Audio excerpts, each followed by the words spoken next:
নমস্কার বন্ধুরা, সিমরানস ক্রিয়েটিভ কিচেনে স্বাগত। আবার চলে এসেছি নতুন একটা রেসিপি নিয়ে। ধাবায় গেছেন কিন্তু ডাল ফ্রাই খাননি এমন মানুষ কমই আছে, কিন্তু ধাবা স্টাইলের ডাল ফ্রাই বালিতে বানানো গেলে কেমন হয়, তাই আজ আমি ধাবা স্টাইলের ডাল ফ্রাই কীভাবে বানানো যাবে সেই রেসিপি নিয়ে আপনাদেরকে চলে এসেছি, যেটি তন্দুরি রুটির সাথে খুব সুন্দর যায়। চলুন দেখে নিই ধাবা স্টাইলের ডাল ফ্রাই বানাতে কি কি আমার উপকরণ লেগেছে। আমি নিয়েছি 150 গ্রাম অড়হরের ডাল বা তুর ডাল, আর 150 গ্রাম নিয়েছি ছোলার ডাল। দুটো ডালকে আমি 2-3 ঘন্টা ভিজিয়ে রেখেছি। নিয়েছি দুটো পেঁয়াজ কুচো, লঙ্কা কুচি, রসুন কুচি, আদা ঘষে নিয়েছি, একটা টমেটো কুচিয়ে নিয়েছি, সাদা জিরে, তেজপাতা, শুকনো লঙ্কা, হিং, কাশ্মীরি লঙ্কার গুঁড়ো, গরম মশলার গুঁড়ো, নুন, হলুদ।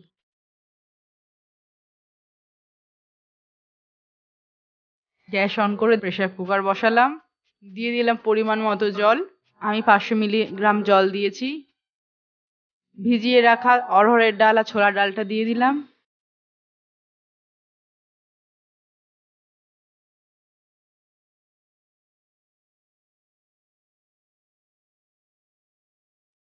দিয়ে দিলাম সামান্য নুন আর সামান্য হলুদ।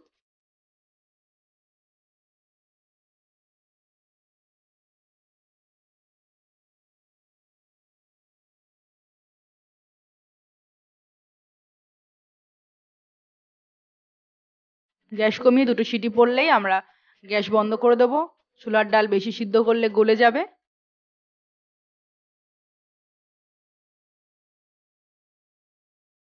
ডাল দেখুন সিদ্ধ হয়ে গেছে, গলেনি, ডাল গোটাই আছে। গলে গেলে দেখতে এবং খেতে কোনোটাই ভালো লাগবে না। দিয়ে দিচ্ছি কড়াইতে বাটার, 1.5 চামচ বাটার দিয়েছি।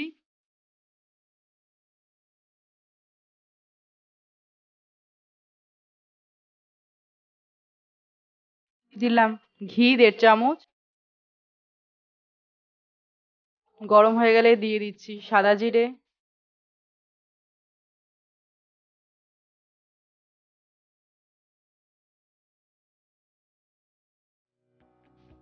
তেজপাতা, শুকনো লঙ্কা। একটু নেড়ে নেব। এবার দিয়ে দেব হিং,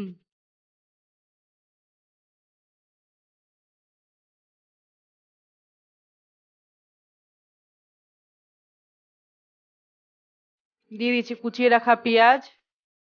এটাকে আমরা একটু ভেজে নেব।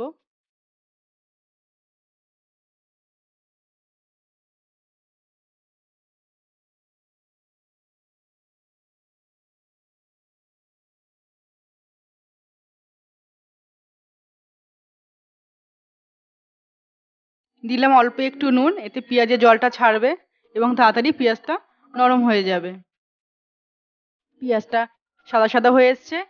এবার দিয়ে দিচ্ছি রসুন কুচি, দিয়ে দিচ্ছি ঘষে নেওয়া আদা। আদা রসুনটা একটু ভেজে নেব, নয়তো কাঁচা গন্ধ বেরোবে।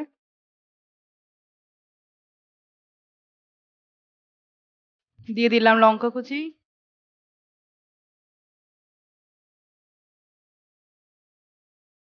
দিয়ে দিচ্ছি কুচিয়ে রাখা টমেটো।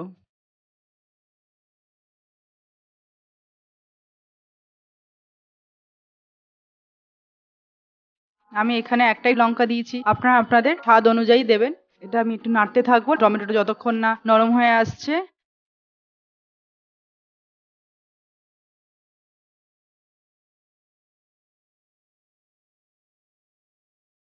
সামান্য একটু জল দিলাম, টমেটোটা ভালোভাবে সিদ্ধ হয় তার জন্য।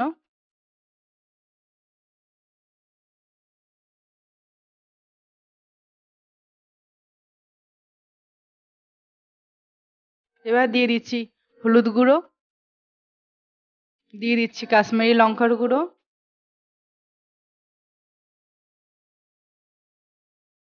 ভালোভাবে মশলার সাথে নেড়ে নেব।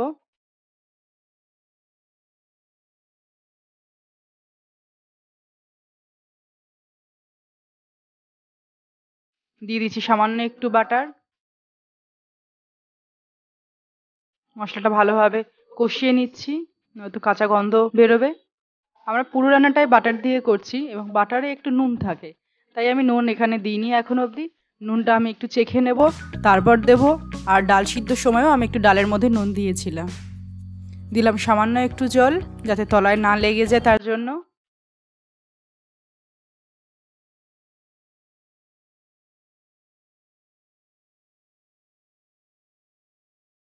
মশলাটা একদম ভাজা হয়ে এসছে। এবার দিয়ে দিচ্ছি সিদ্ধ করে রাখা ছোলা ও অড়হরের ডাল।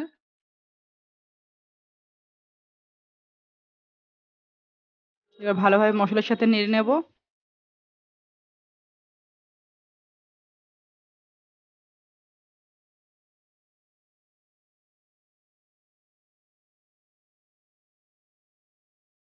খুব সুন্দর একটা গন্ধ বেরোচ্ছে এবং অনেকটা ফুটেও এসছে।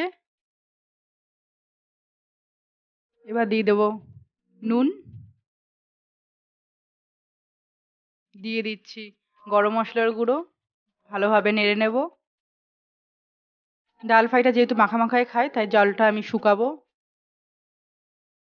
দিয়ে দিচ্ছি ধনেপাতা কুচো। আমি অল্পই ধনেপাতা দিয়েছি, আপনারা আপনাদের স্বাদ অনুযায়ী ধনেপাতা দেবেন। বেশি ধনেপাতা দিলে ডালের সেন্টটা চলে যায়।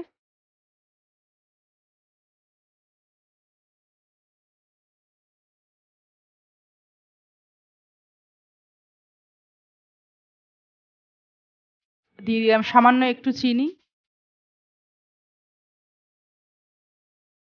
ডালটা অনেকটাই ড্রাই হয়ে এসছে।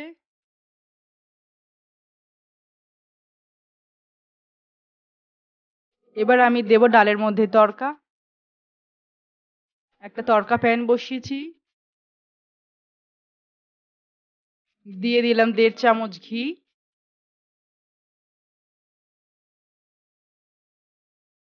ঘিটা একটু গরম হয়ে এলে দিয়ে দিচ্ছি সাদা জিরে,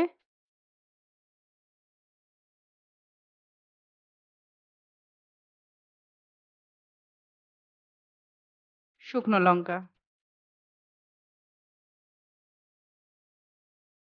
আর দিয়ে দিচ্ছি একটু কাশ্মীরি লঙ্কার গুঁড়ো। শুকনো লঙ্কাটা একটু কালচে হয়ে এলেই আমাদের তড়কা রেডি। এটি আমরা ডালের ওপরে শুধু ফোড়ন দিয়ে দেব। দেখতেই পাচ্ছেন হালকা পোড়া পোড়া হয়ে গেছে। তড়কা রেডি, ডালও রেডি।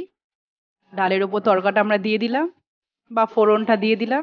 দেখতে খুবই সুন্দর লাগছে আর খুব সুন্দর সেন্ট বেরিয়েছে। তৈরি হয়ে গেছে আমার ডাল ফ্রাই। খুবই সুন্দর খেতে, রুটির সাথে খুব সুন্দর যায়। আপনার বাড়িতে বানান, প্রিয়জনদের অবশ্যই করে খাওয়ান এবং কেমন লাগলো কমেন্টে অবশ্যই জানাবেন। যদি আমার রেসিপি ভালো লেগে থাকে লাইক শেয়ার করবেন এবং সাবস্ক্রাইব করবেন আমার ইউটিউব চ্যানেল সিমরানস ক্রিয়েটিভ কিচেনে। ধন্যবাদ।